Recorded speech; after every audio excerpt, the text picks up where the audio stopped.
Olá! Após definirmos como calcular a probabilidade de um evento segundo Laplace e a partir daí como calcular a probabilidade condicional de dois eventos, hoje estudaremos alguns teoremas, consequências imediatas da definição de probabilidade condicional.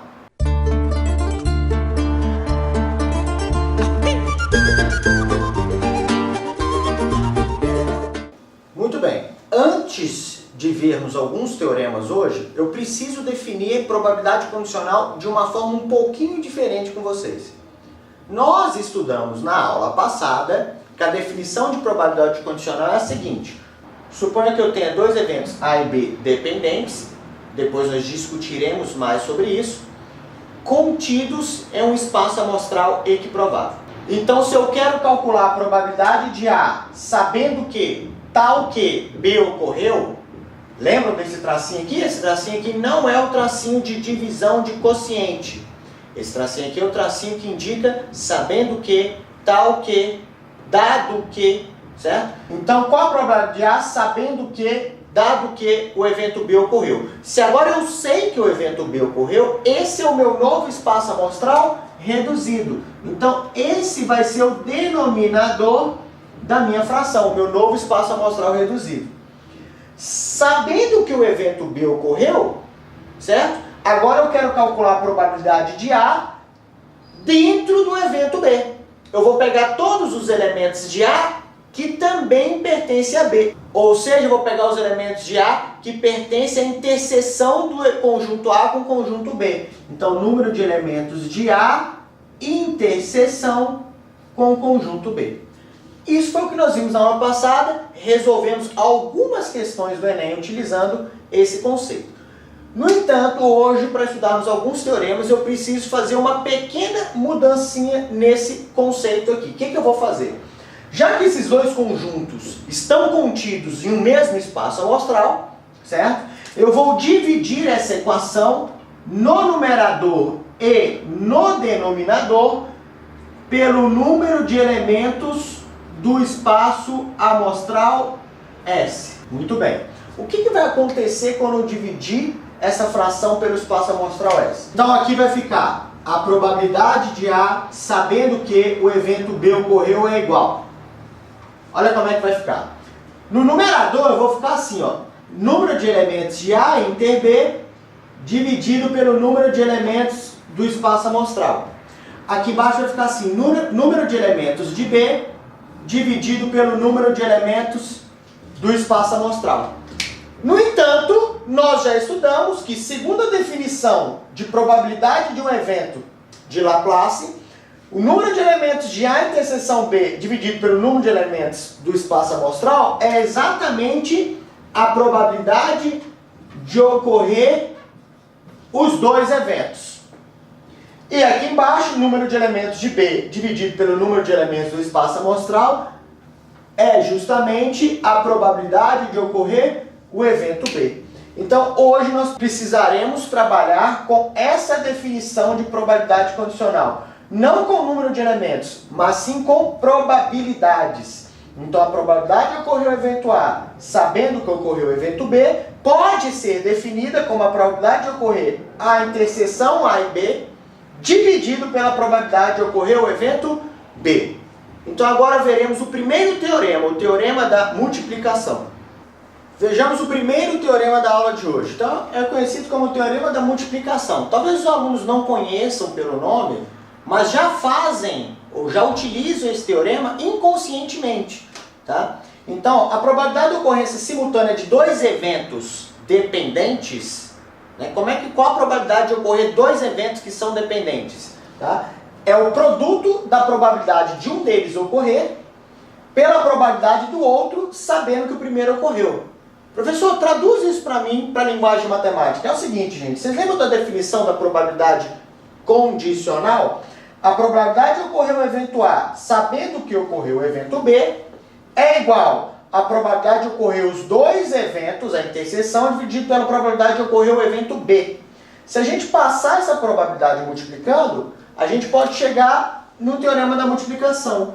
Como calcular a probabilidade de ocorrer os eventos A e B? A probabilidade de ocorrer os eventos A e B pode ser calculada como a probabilidade de ocorrer um dos eventos, no caso aqui o B, vezes, ou seja, o produto da probabilidade de ocorrer o outro evento, sabendo que o primeiro ocorreu. E isso aqui é super importante, gente, porque a probabilidade de ocorrer o evento A vai mudar, vai depender se o evento B ocorreu ou não.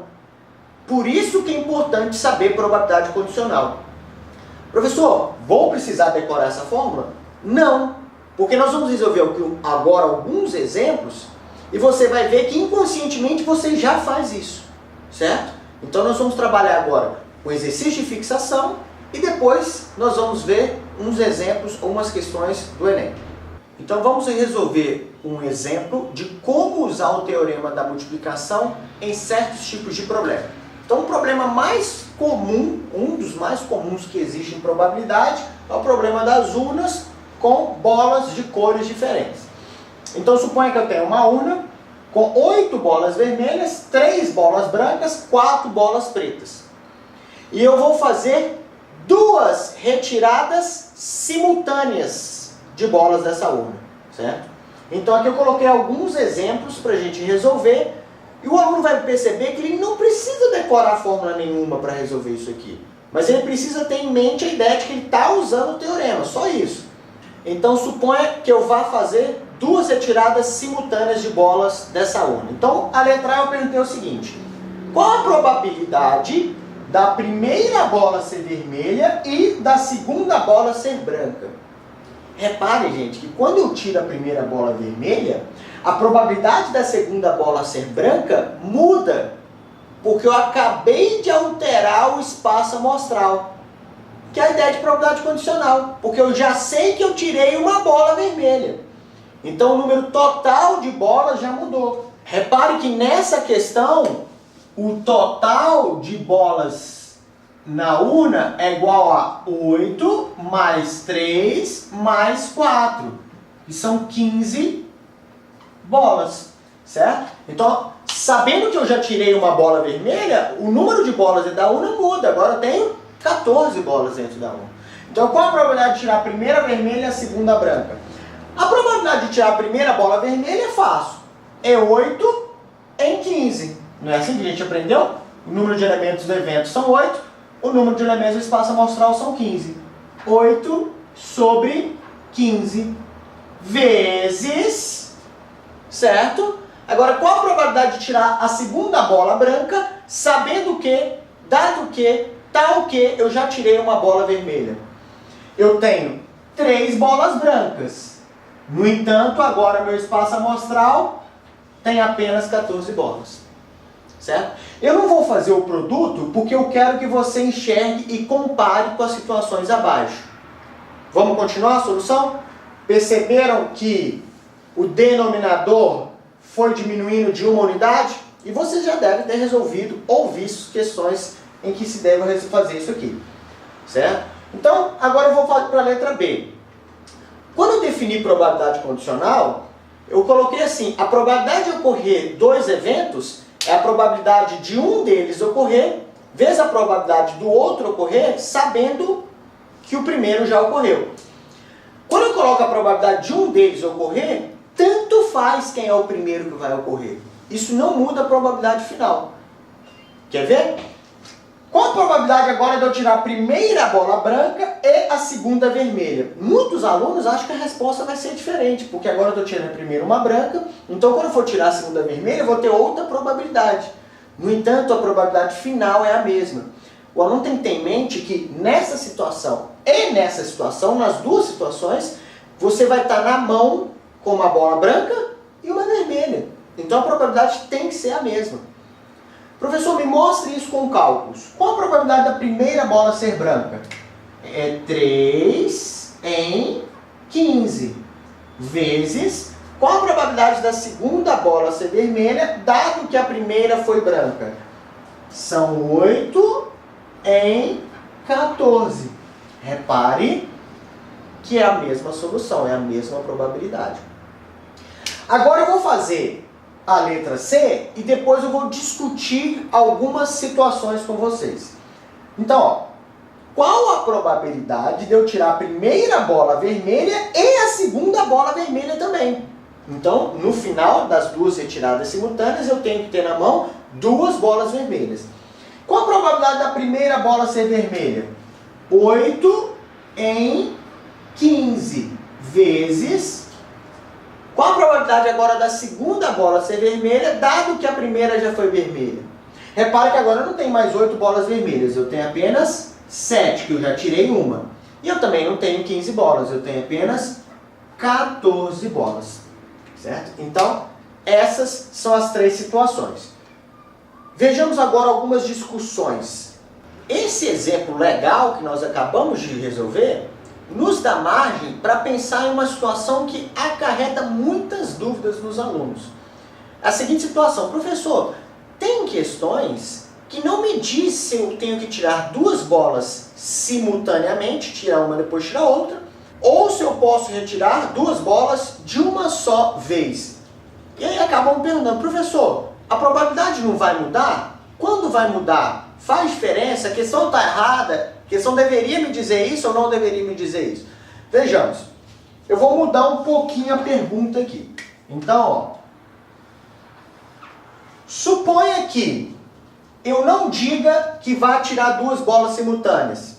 Por exemplo, aqui eu falei, vou tirar a primeira bola vermelha, a segunda branca, aqui eu disse que eu vou tirar a primeira branca, a segunda vermelha. Suponha que eu fale assim: você deve retirar duas bolas de uma só vez e na sua mão devem sair uma bola vermelha e uma branca. Então, ó, agora mudei a pergunta. Agora eu vou tirar duas bolas de uma só vez e na sua mão deve aparecer uma bola vermelha e uma branca. Qual a probabilidade disso ocorrer? Então, ó, como é que o aluno deve resolver isso? Qual a probabilidade de retirar duas bolas de uma só vez e na minha mão aparecer uma bola vermelha e uma branca? Como eu vou tirar duas bolas de uma vez, não faz sentido mais colocar primeiro e segundo, porque agora eu não estou tirando duas bolas simultaneamente. Então, para resolver a situação, também não é muito difícil. Basta lembrar um pouquinho de análise combinatória. Bom, você tem que pensar o seguinte: na minha urna tem 15 bolas. Quantas duplas de bolas eu posso retirar? De quantas formas eu posso escolher duas bolas de um total de 15 bolas? A gente aprendeu isso na análise combinatória. Basta fazer o que a gente chama de uma combinação simples. É a combinação de 15 pega 2. Agora é o seguinte: eu tenho que escolher qual é o total de casos favoráveis, né? Ou seja, qual é o número de elementos do meu evento, certo? Então agora eu tenho que escolher uma bola vermelha e uma branca. Se você pensar na árvore de possibilidades, quantas bolas vermelhas existem? 8. Para cada bola vermelha que eu tiro, eu posso escolher 3 bolas brancas. Então, se você pensar na minha árvore de possibilidades, quantas bolas vermelhas existem na urna? 8. Então, vão abrir 8 ramos. Para cada um desses ramos, eu pergunto: quantas possibilidades de bolas brancas existem para eu tirar da urna? 3. Então, esse é o número de elementos do meu evento. Se nós fizermos essa continha, vai ficar da seguinte maneira, ó. 8 vezes 3. Quanto que é a combinação de 15 pega 2? Eu ensinei vocês a fazer a combinação de 15 pega 2 de maneira rápida. Toda vez que a combinação for de pega 2, basta você fazer o número vezes o antecessor, 15 vezes 14, dividido por 2. Se nós lembrarmos da divisão por fração, conserva o numerador e multiplica pelo inverso do denominador. Então aqui a gente vai ficar com 2 vezes 8 vezes 3, dividido por 15 vezes 14. Vamos comparar agora o que aconteceu? Repare que na letra A aqui a resposta foi 8 vezes 3 dividido por 15 vezes 14. Na letra B a resposta foi 3 vezes 8, que é a mesma coisa que 8 vezes 3, dividido por 15 vezes 14. Ou seja, a resposta da letra A e da letra B eram iguais, como esperado. Agora, quando eu digo que eu vou retirar duas bolas e quero que saia na minha mão uma bola vermelha e uma branca, certo? Repare que a resposta também é 8 vezes 3 dividido por 15 vezes 14, multiplicado por 2. Professor, mas por que apareceu esse 2 aí na frente? Justamente porque agora, como eu vou retirar duas bolas de uma só vez, eu não estou mais me referindo à primeira bola ou segunda bola. Então a probabilidade de retirar de uma só vez uma bola vermelha e uma branca tem que ser a soma dessas duas probabilidades. Então se eu tivesse um problema de tirar uma bola, uma vermelha e uma branca, faz diferença se a retirada vai ser simultânea ou se eu vou retirar duas bolas de uma só vez? Faz diferença. Se a questão não te disser isso, a questão deve ser anulada ou, no mínimo, ter duas respostas.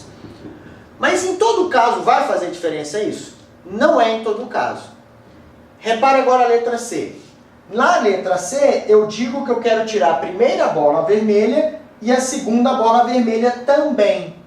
Então, suponha que agora eu mude a pergunta e diga o seguinte: qual será a probabilidade de eu retirar de uma só vez duas bolas dessa urna e ambas serem vermelhas? Qual será a probabilidade disso ocorrer? Ambas serem vermelhas. Bom, a gente pode usar o mesmo conceito, o mesmo critério que a gente usou aqui em cima. A gente pode pensar o seguinte: qual o número de elementos do meu evento? Eu tenho 15 bolas, de quantas formas eu posso escolher duas? Combinação de 15, tomados 2 a 2. Agora, de quantas formas eu posso escolher duas bolas vermelhas? Eu não tenho 8 bolas vermelhas? Quantas duplas de bolas vermelhas eu posso escolher? Combinação de 8, pega 2. Então basta a gente resolver ambas as combinações. Como é que vai ficar? A combinação de pega 2, a gente já discutiu, é o número vezes o antecessor sobre 2. 8 pega 2 é o número vezes o antecessor sobre 2. Como é que a gente faz divisão de fração? Conserva a primeira, multiplica pelo inverso da segunda. Repare que esse 2 vai simplificar com esse 2 e nós vamos chegar à seguinte situação: 8 vezes 7 sobre 15 vezes 14. Então, o aluno agora vai fazer a análise. Professor, eu acabei de reparar que a letra C deu 8 vezes 7 sobre 15 vezes 14.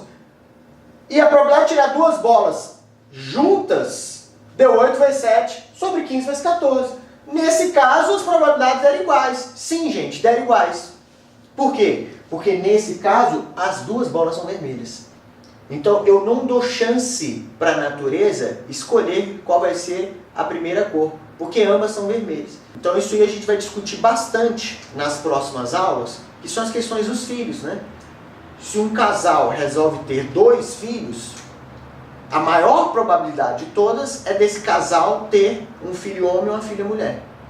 É o dobro de chances de ter 2 homens, por exemplo, ou de ter 2 mulheres. Tá? Então aqui, nesse caso, se eu tivesse um problema de tirar 2 bolas vermelhas, a questão não precisaria me dizer se as retiradas vão ser simultâneas ou se as retiradas serão de 2 bolas juntas. A questão não precisaria me dizer, não seria obrigada, porque a resposta é a mesma. Nesse caso da letra A e B, a questão teria que dizer se as retiradas serão simultâneas ou não. Vamos ver como o Enem acaba cobrando esse tipo de questão? Primeira questão da aula de hoje. Enem 2005. Um aluno de uma escola será escolhido por sorteio para representá-lo em uma certa atividade. A escola tem 2 turnos. No diurno, há 300 alunos, distribuídos em 10 turmas de 30 alunos. No noturno, há 240 alunos, distribuídos em 6 turmas de 40 alunos. Em vez do sorteio ser direto, envolvendo os 540 alunos, foram propostos 2 outros métodos de sorteio. Método 1. Escolher ao acaso um dos turnos, por exemplo, lançando uma moeda, e, a seguir, sortear um dos alunos do turno escolhido. Método 2. Escolher ao acaso uma das 16 turmas, por exemplo, colocando um papel com o número de cada turma em uma urna e sorteando uma delas, e, a seguir, sortear um dos alunos dessa turma. Sobre os métodos 1 e 2 de sorteio, é correto afirmar, letra A. Em ambos os métodos, todos os alunos têm a mesma chance de serem sorteados. Letra B. No método 1, todos os alunos têm a mesma chance de serem sorteados, mas no método 2, a chance de um aluno do diurno ser sorteado é maior que a de um aluno do noturno. Letra C. No método 2, todos os alunos têm a mesma chance de serem sorteados, mas no método 1, a chance de um aluno do diurno ser sorteado é maior que a de um aluno do noturno. Letra C. No método 2, todos os alunos têm a mesma chance de serem sorteados, mas no método 1, a chance de um aluno do diurno ser sorteado é maior que a de um aluno do noturno. Letra D. No método 1, a chance de um aluno do noturno ser sorteado é maior do que a de um aluno do diurno, enquanto no método 2 ocorre o contrário. Letra E. Em ambos os métodos, a chance de um aluno do diurno ser sorteado é maior do que a de um aluno do noturno. Essa primeira questão típica de probabilidade do Enem, pede para você comparar quais são as probabilidades maiores ou menores. Quase todos os anos tem esse tipo de questão. Então é o seguinte, se você tem uma escola, nessa escola a gente tem 2 turnos, diurno e noturno. Então no turno diurno nós temos 10 turmas, no turno noturno nós temos 6 turmas. No turno diurno, em cada turma há 30 alunos. No turno noturno, em cada turma há 40 alunos. 10 vezes 30 dá um total de 300 alunos que estudam no turno diurno. 6 vezes 40 dá um total de 240 alunos que estudam no turno noturno. Então eles querem sortear um aluno dessa escola. O mais justo ou mais sensato talvez fosse, somar aqui que dá 540. Qual a probabilidade de escolher um aluno? Seria 1 em 540. A chance de um aluno ser escolhido seria 1 em 540. No entanto, a questão criou 2 métodos para que o aluno compare em qual ou em quais dos métodos a probabilidade de um aluno do diurno é maior que o do noturno, ou se é igual, ou se o do noturno é maior que o do diurno. Qual a probabilidade, então, de eu escolher um aluno do diurno? Então, aqui a gente pode pensar no teorema da multiplicação. No primeiro método, primeiro tem que escolher um turno. Qual a probabilidade de eu escolher o turno diurno?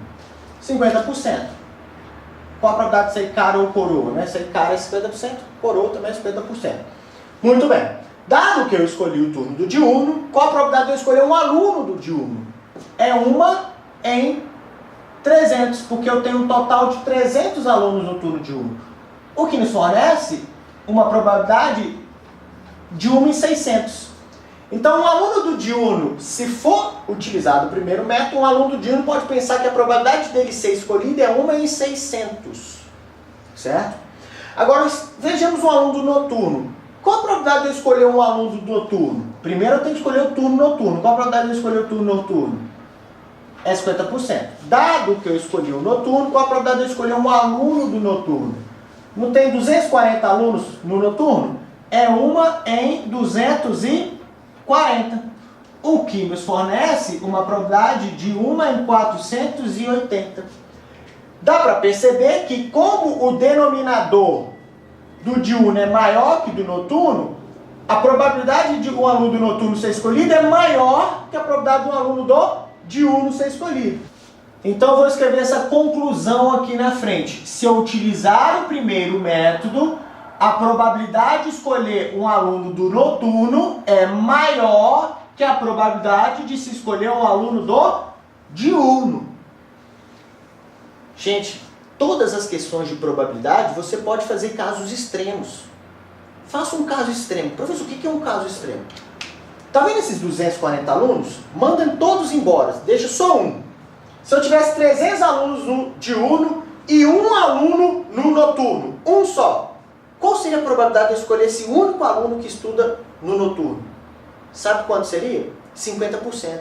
Por quê? Bastaria a moeda cair com a face voltada para o noturno que ele já seria escolhido.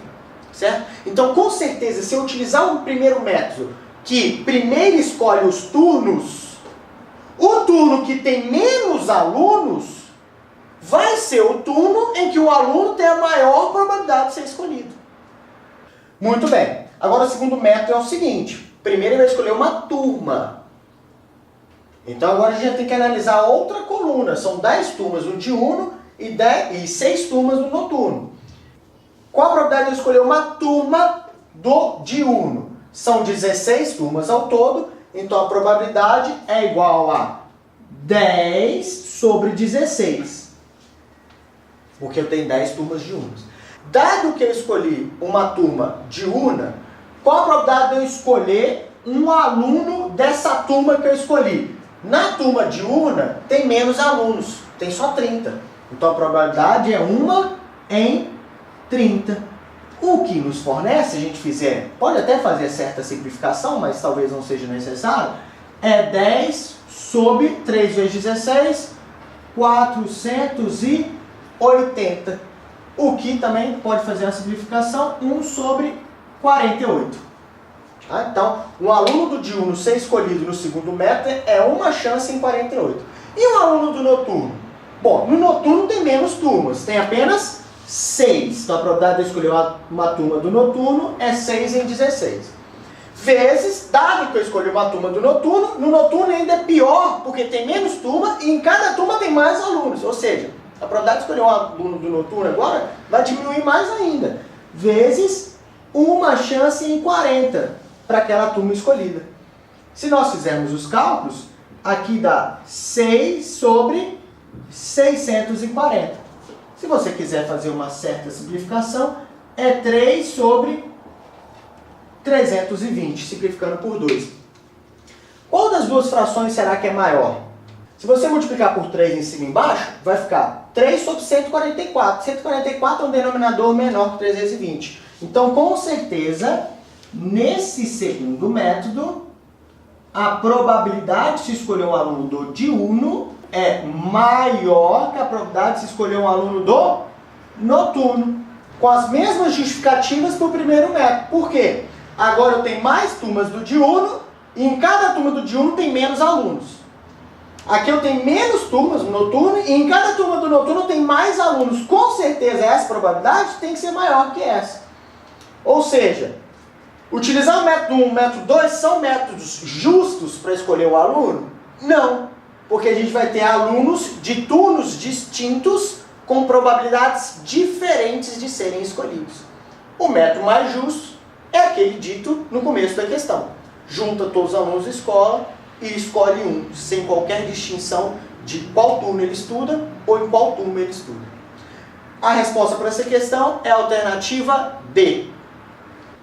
Agora vamos discutir um segundo teorema, que para resolvê-lo ou para utilizá-lo, é preciso que o aluno tenha bem enraizado o conceito do teorema da multiplicação. Agora nós vamos discutir o teorema da probabilidade total.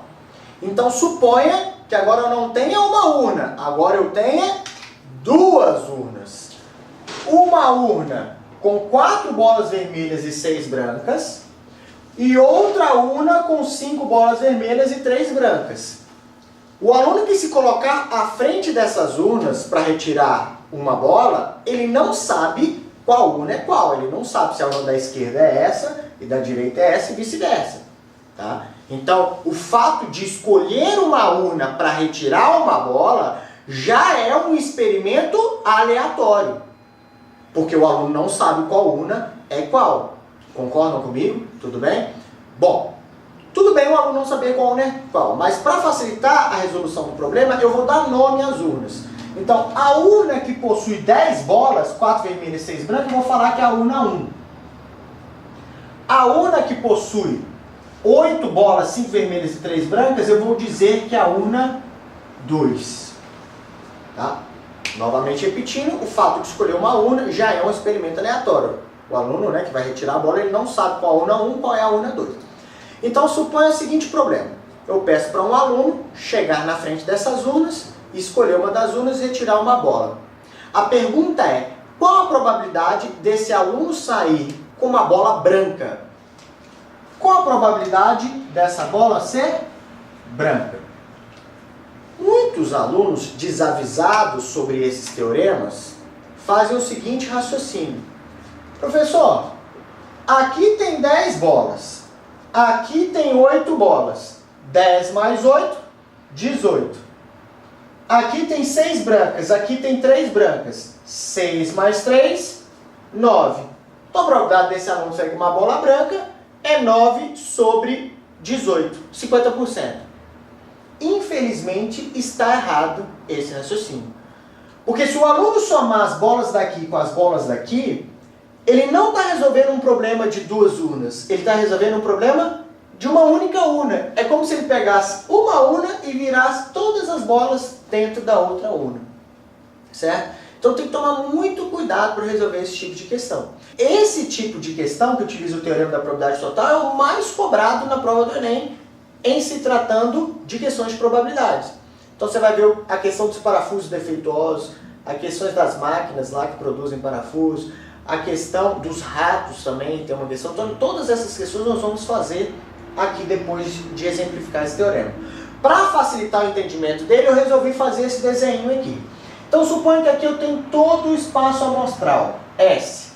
Então eu dividi esse espaço amostral em dois, representando o quê? Desse lado aqui eu tenho a urna 1, desse lado aqui eu tenho a urna 2. Repare que quando eu faço o evento retirar uma bola branca, esse evento, esse conjunto evento retirar uma bola branca, é um conjunto que possui interseção tanto com a urna 1 quanto com a urna 2. Porque a gente sabe que há bolas brancas na urna 1 e na urna 2. E antes de se retirar uma bola, o aluno tem que escolher uma urna. Tá? Então, como resolver esse tipo de questão? A probabilidade de tirar uma bola branca deve ser a soma das duas probabilidades. De tirar uma bola branca da urna 1, mais de tirar uma bola branca da urna 2. Certo? Muito bem. Mas, professor, como é que eu calculo a probabilidade de tirar uma bola branca da urna 1, uma bola branca da urna 2? Qual a probabilidade de tirar uma bola branca e urna 1? Qual a probabilidade de tirar uma bola branca e urna 2? É o que nós acabamos de aprender. Esse é o famoso teorema da multiplicação. Certo? Primeiro o aluno escolhe uma urna. Qual a probabilidade dele escolher a urna 1? Vezes a probabilidade dele retirar uma bola branca, sabendo que ele escolheu a urna 1. Mais a probabilidade de escolher a urna 2. Vezes a probabilidade de retirar uma bola branca, sabendo que, ou dado que, ele escolheu a urna 2. E esses números aqui a gente consegue montar bem fácil. Considerando que as duas urnas são idênticas, o aluno não consegue diferenciar, não há nenhuma chance de o aluno ter mais privilégio por uma urna ou outra, certo? Então o espaço amostral é equiprovável, a probabilidade de se escolher a urna 1 é de meio, vezes a probabilidade de tirar uma bola branca sabendo que ele escolheu a urna 1 é de 6 em 10, mais a probabilidade de escolher a urna 2 também é de 50%, meio, vezes a probabilidade de tirar uma bola branca sabendo que ele escolheu a urna 2, que é de 3 em 8. Se nós resolvermos essa continha aqui, que parece ser não muito agradável, tá? Eu já vou direto para a resposta. Isso aqui vai dar 39 sobre 80. Se nós repararmos nessa fração, 39 sobre 80 não é 50%, seria 40 sobre 80. É quase 50%. Ou seja, a probabilidade de tirar uma bola branca é inferior a 50%. Diferente do que alguns alunos haviam pensado, no 9 sobre 18. Isso está errado. Então repare que nessa situação, se a gente fosse apostar que esse aluno fosse tirar uma bola branca, nós estaríamos apostando na pior probabilidade. Porque a probabilidade maior é de tirar uma bola vermelha, o que foge muito do senso comum, gente. Por isso que esse tipo de questão é complicado. Só para vocês terem uma ideia, se nós fizermos a divisão, isso aqui dá 48,75%. Então, se nós perguntarmos para várias pessoas, aqui tem 6 brancas, 3 brancas, dá quantas bolas? 9. 4 vermelhas, 5 vermelhas, dão quantas bolas? 9. Para a maioria das pessoas, a probabilidade de tirar uma bola branca vai ser igual à probabilidade de tirar uma bola vermelha. Se elas estivessem na mesma urna, seria como eu estou dividindo ela em duas unas diferentes e as proporções são distintas, 4 para 6, 5 para 3, nesse caso a probabilidade de tirar uma bola branca é menor que a probabilidade de tirar uma bola vermelha, o que foge totalmente do senso comum do aluno, por isso que é muito perigoso o aluno resolver questões de probabilidade indo apenas pelo senso ou pelo que ele acha que vai acontecer. Às vezes é interessante fazer ou realizar alguma conta. Caso o aluno não esteja familiarizado com isso, seria interessante ele aprender a construir o que nós chamamos de árvore de probabilidades. Professor, essa árvore vai resolver a questão de uma só vez? Não, gente, não é isso. É só para que o aluno visualize a questão melhor e evite escrever essas notações aqui que não é familiar, às vezes, de um aluno do ensino médio. Muito bem, eu vou construir a árvore para que a gente possa entender sua construção desde o começo. Então é o seguinte, eu tenho duas unas, então eu começo com um nó inicial aqui da árvore. Como eu tenho duas unas, qual é o primeiro experimento aleatório? Escolher uma das unas. Então quantas unas eu posso escolher? Duas. Então eu abro dois ramos, ó. Una 1, una 2. Parece muito com a árvore de possibilidades da análise combinatória, né? Na verdade, em estatística, né, se alguém algum dia for fazer engenharia e tal, e for estudar mais a fundo estatística, a gente às vezes chama isso aqui de árvore de decisão. Né? Ou seja, a gente tem que tomar a primeira decisão, que é escolher uma urna, depois tomar a segunda decisão, que é retirar uma bola dessa urna escolhida. Então, dado que eu tomei a primeira decisão, por isso que é importante saber probabilidade condicional, eu vou retirar uma bola. Na urna 1 tem bolas brancas e bolas vermelhas. Na urna 2 tem bolas brancas e bolas vermelhas, certo? Bom, professor, até eu entendi. Né? Reparem, gente, que aqui está bem simétrica a árvore. Né? Tem uma urna 1 com bola branca e vermelha, 2 com bola branca e vermelha. Mas eu poderia ter outras cores, né? Poderia ter outra cor aqui amarela em uma urna, na outra ter azul, enfim. Não faz diferença. Você vai abrir os ramos de acordo com o que você encontrar na questão. Então agora a gente vai colocar em cada um dos ramos as probabilidades. Então, por exemplo, qual a probabilidade de se escolher a urna 1? É de meio. Qual a probabilidade de se escolher a urna 2? É de meio também. Repare que quando eu tenho probabilidades que saem do mesmo nó, a soma delas tem que dar 100% ou 1. Tá?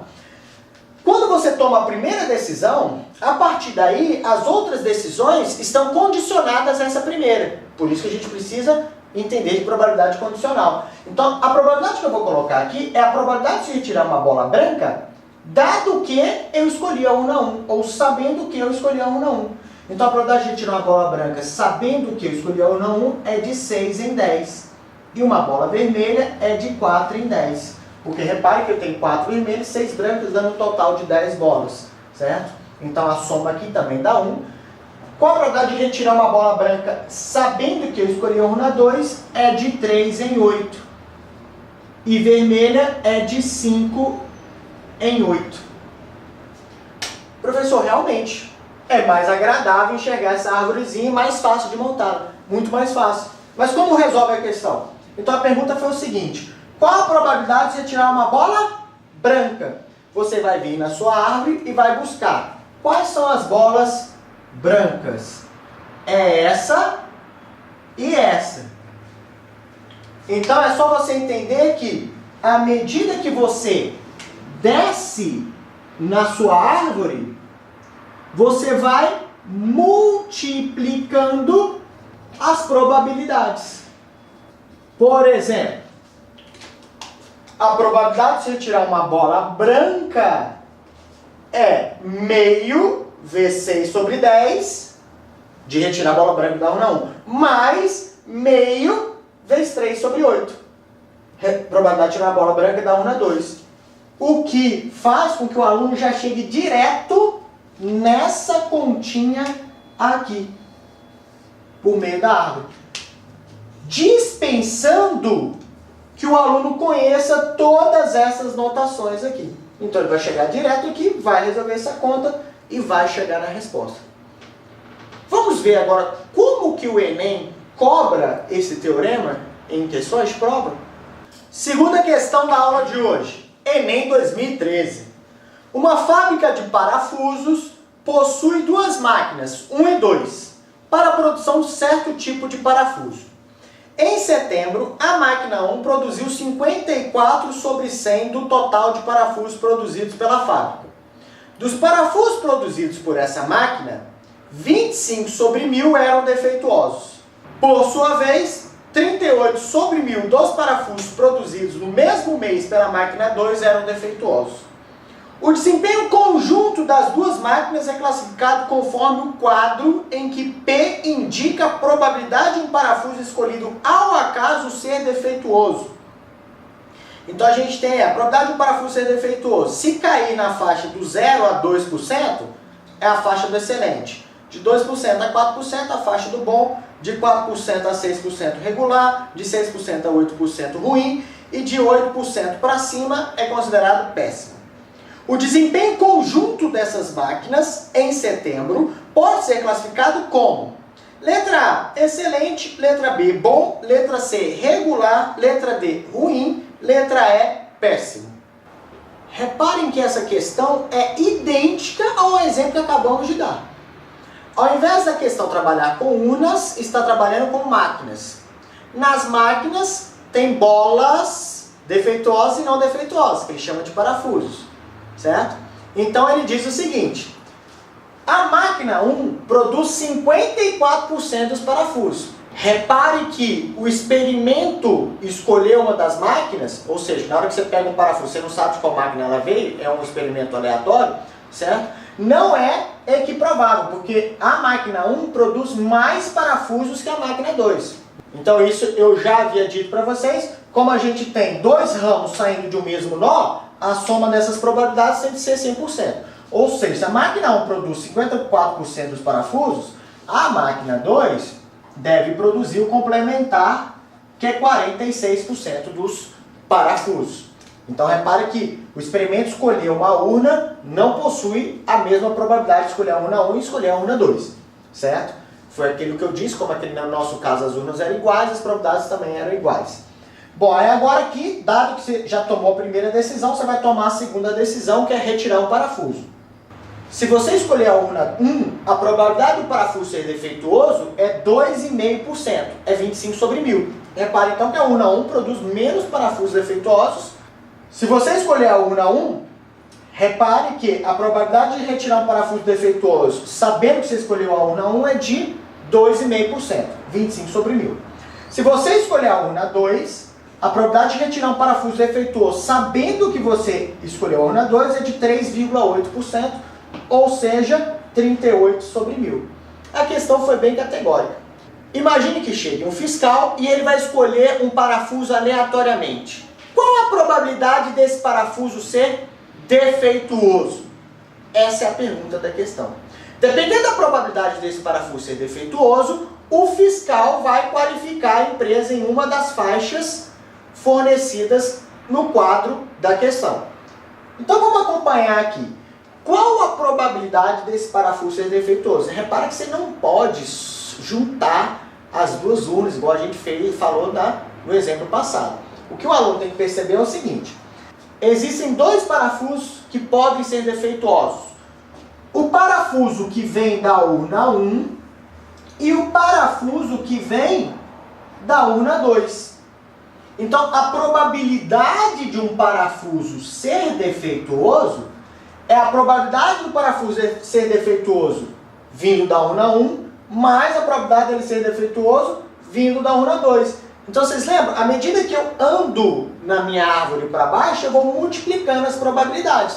Então, para resolver essa questão é muito simples. É basta você fazer 54/100 vezes 25/1000 mais 46/100, esse vezes esse, mais esse vezes esse, vezes 38/1000.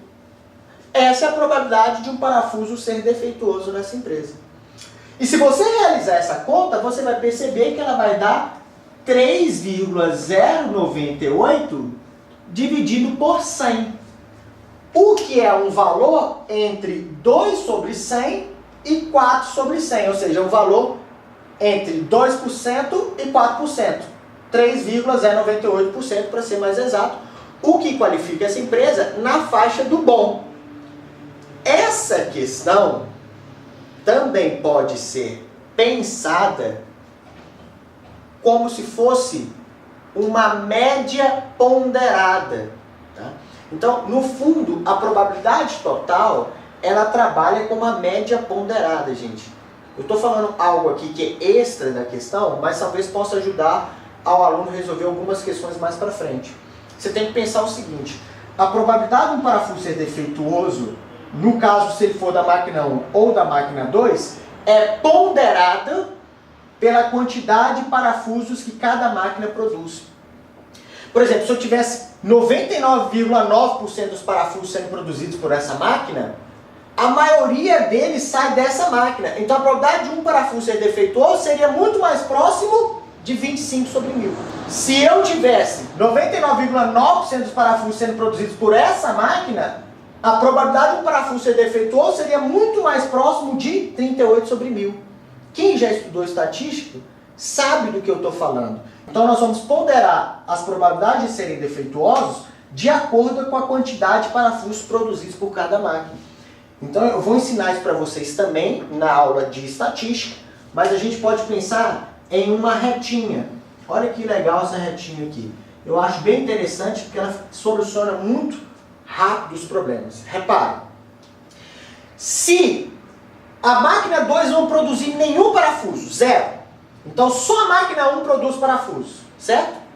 Qual a probabilidade de um parafuso ser defeituoso nessa empresa? Vai ser exatamente 2,5%. Se a máquina 1 produzir todos os parafusos, certo? A probabilidade de um parafuso ser defeituoso vai ser exatamente a probabilidade do parafuso ser defeituoso sabendo que ele foi produzido pela máquina 1. Se a máquina 2 produzir todos os parafusos, a probabilidade de um parafuso ser defeituoso será de 3,8%. Porque se ela produz todos os parafusos, o peso dela é 1, esse aqui é 0. Né? Então a probabilidade de um parafuso ser defeituoso será exatamente a probabilidade de um parafuso ser defeituoso, sabendo que ele veio da máquina 2. Vou dar outro exemplo. Se 50% dos parafusos vierem dessa máquina e 50% vierem dessa, metade uma, metade outra, a probabilidade de um parafuso ser defeituoso vai cair bem no meio da minha retinha. É só fazer a média aritmética, esse mais esse dividido por 2. Então repare, aqui nesse exemplo, a gente tem mais parafusos sendo produzidos pela máquina 1, mais de 50%. Ou seja, o valor que eu devo encontrar é um valor que vai estar mais próximo dessa ponta da minha reta. Vai ser um valor mais ou menos por aqui. Repare que o valor aqui do meio é 3,15%, que é 2,5% mais 3,8%, 6,3% dividido por 2 dá 3,15%. Se 50% viesse de cada máquina. Como essa máquina produz mais parafusos, a probabilidade de um parafuso ser defeituoso tem que estar mais próximo de 2,5%. E se nós repararmos o nosso cálculo, deu 3,098%, o que é condizente com o que nós estamos dizendo aqui. Se a questão pedisse um número, nós teríamos que fazer a conta, não tem jeito. Como a questão pediu uma faixa, repare que não tem como a probabilidade de um parafuso ser defeituoso ser menor que 2,5% ou ser maior que 3,8%. Então, essa faixa aqui já cai na faixa do 2% e 4%, como vocês podem ver na tabela ao lado. Ou seja, essa faixa aqui já é a faixa do bom. Então, você nem precisaria, talvez, fazer a conta. Essa faixa já é a faixa do bom, o que nos fornece como alternativa correta a letra B.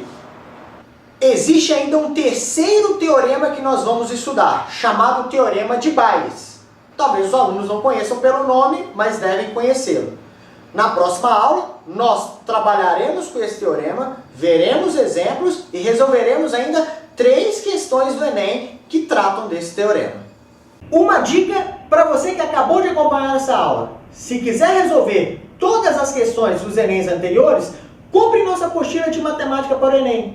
Agora, se quiser se aprofundar ainda mais teoricamente sobre algum assunto, assista as nossas videoaulas ou venha conhecer os nossos cursos. Entre para o nosso time você também.